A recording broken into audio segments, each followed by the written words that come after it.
everyone! Welcome back to Story Hive. If you love diving into amazing tales, crazy confessions, and heartwarming moments from Reddit, you're in the right place. Don't forget to hit that subscribe button and ring the bell so you never miss an update. Let's jump into today's story. My mother-in-law wants me to give my 3-year-old daughter to my sister-in-law and her husband, or else she will take me to court. I, a 35-year-old single dad, am raising my 3-year-old daughter Lily. My wife Sarah passed away 2 years ago from cancer. It was a devastating loss for both me and Lily, but we've been doing our best to move forward and create a happy life together. Recently, my mother-in-law, Karen, 58, approached me with a shocking request. She wanted me to give custody of Lily to Sarah's younger sister, Emily, 30, and her husband, John, 32. Karen's reasoning was that Lily needed a proper family with a mother figure, and that Emily and John were better suited to raise her. I was completely blindsided by this request. Lily is my daughter, and I've been doing everything in my power to give her a loving and stable home since Sarah's passing. I've rearranged my work schedule to be more present, hired a part-time nanny to help when I'm at work, and made sure Lily has plenty of playdates and activities to keep her engaged and happy. When I declined Karen's request, explaining that I had no intention of giving up custody of my own child, she became furious. She accused me of being selfish and not thinking about what was best for Lily. I tried to remain calm and reiterated that I was perfectly capable of raising my daughter, but Karen wouldn't listen. The situation escalated when Karen threatened to take me to court. She claimed she had evidence that I was an unfit parent and that she would use it to gain custody of Lily for Emily and John. I was shocked and hurt by her threats, especially since I've always tried to maintain a good relationship with Sarah's family for Lily's sake. I asked Karen what kind of evidence she supposedly had, but she refused to elaborate.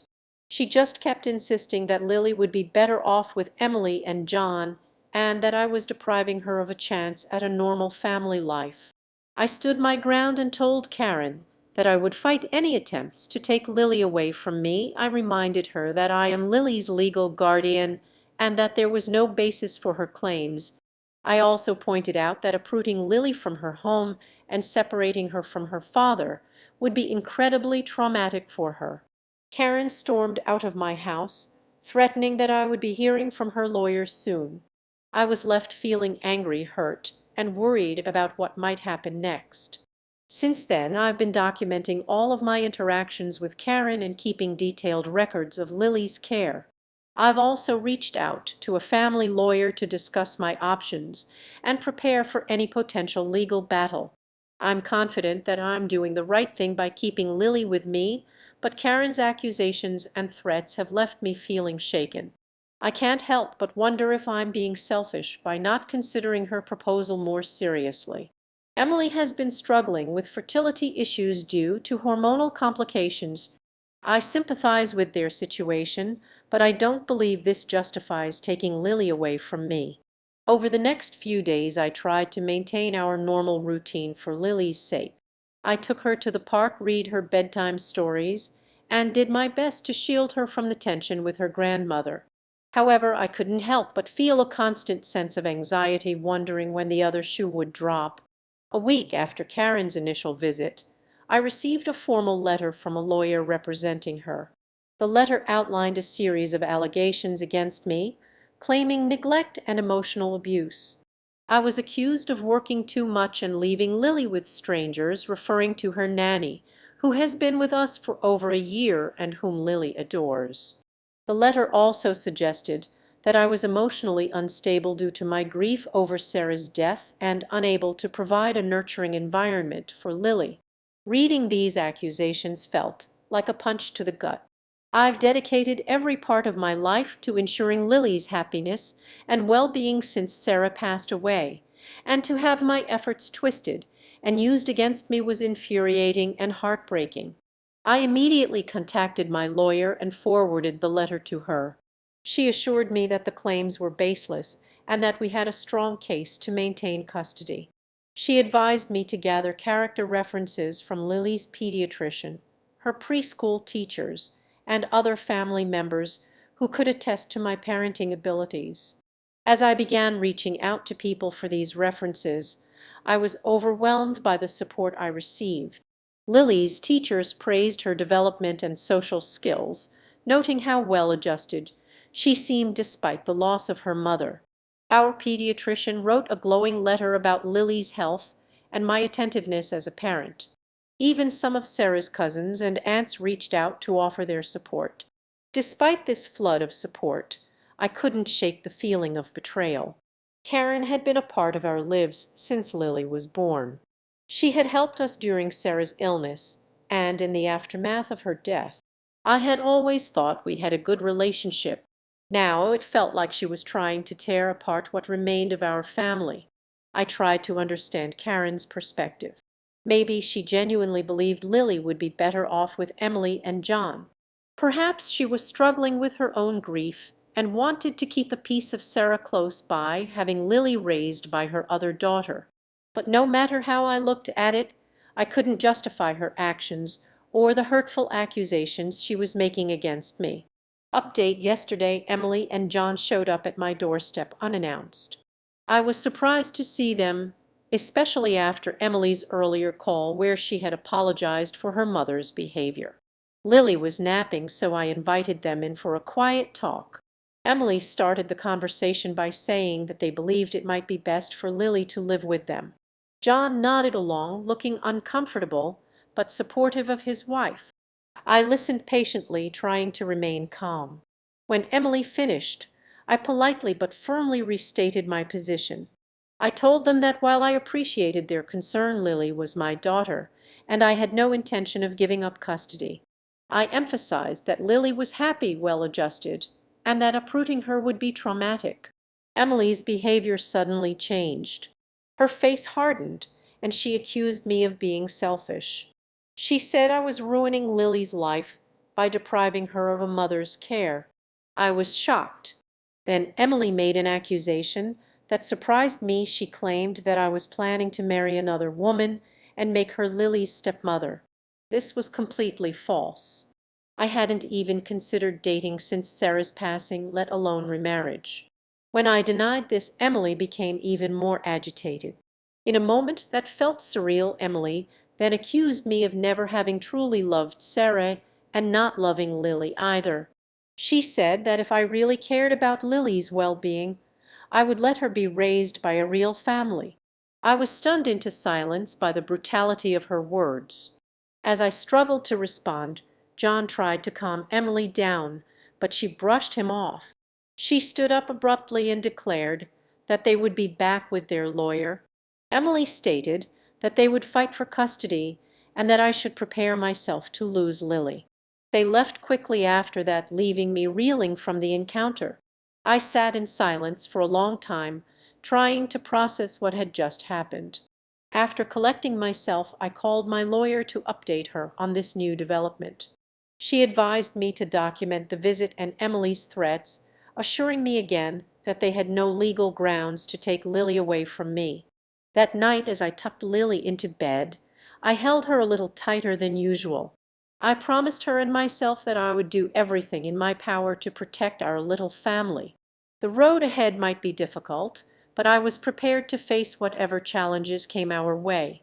Now I'm left wondering how things escalated to this point. How did a family that once supported each other become so fractured? And most importantly, how can I shield Lily from this brewing storm while still maintaining her relationships with her extended family? Update: 2 days after Emily and John's visit, I received a call from Sarah's grandmother, Elizabeth. She's always been a voice of reason in the family, and I was relieved to hear from her. However, what she told me left me shocked and furious. Elizabeth informed me that she had overheard a conversation between Karen and Emily. It turned out that their sudden interest in gaining custody of Lily wasn't just about family or providing a mother figure. There was a significant financial motivation behind it. Sarah had inherited a substantial sum of money from her late grandfather. Sarah and I had decided to put all of that money into a trust fund. The money was legally Lily's to be accessed when she turned 25. Elizabeth explained that Karen and Emily believed that if they gained custody of Lily, they would also gain control over this inheritance. They saw it as a way to solve Emily's financial struggles and fund expensive fertility treatments. I was furious. The idea that they would use Lily as a pawn in their scheme to get their hands on money that rightfully belonged to her was beyond comprehension. It explained their sudden change in behavior and the lengths they were willing to go to in order to get custody. Immediately after ending the call with Elizabeth, I contacted my lawyer. I explained the situation and asked for advice on how to protect Lily and her inheritance. My lawyer advised me to take the following steps. Document Elizabeth's statement. She suggested I ask Elizabeth to provide a written statement about what she had overheard. Review the trust documents. We needed to ensure that the trust was ironclad and couldn't be accessed or altered if custody changed. Inform the trustee. My lawyer recommended notifying the trustee of the potential custody dispute to prevent any unauthorized changes. Consider a restraining order given the escalating situation. Prepare for court. While we hoped it wouldn't come to this, my lawyer started preparing arguments to present in court if necessary, focusing on Lily's best interests and the apparent financial motivations behind the custody attempt. I spent the next few days gathering all the necessary documentation and following my lawyer's advice. The betrayal I felt was immense.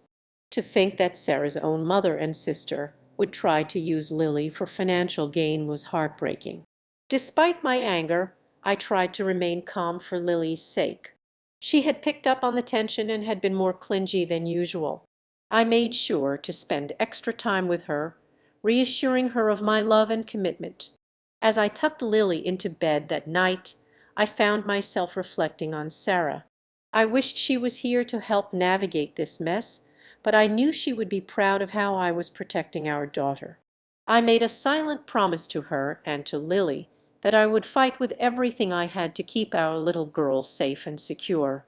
Now, as I prepare for what might be a long and ugly legal battle, I can't help but wonder, how did money manage to tear this family apart so completely, and how can I protect Lily not just now, but in the future from those who might try to take advantage of her?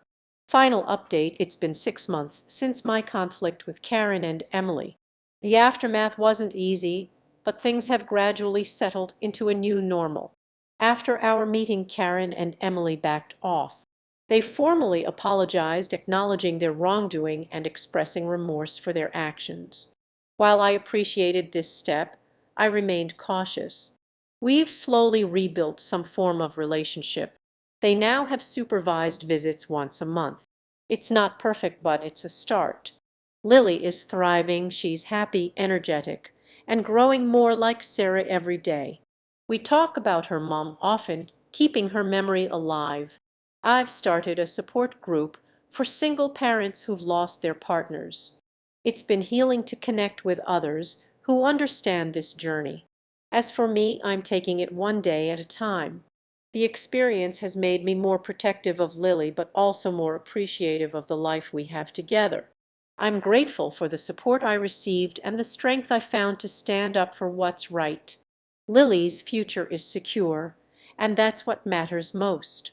Thanks for tuning in to today's Reddit story. If you enjoyed it, please give this video a thumbs up and share it with your friends. And if you haven't already, make sure to hit that subscribe button and ring the bell so you never miss out on more amazing stories. See you next time.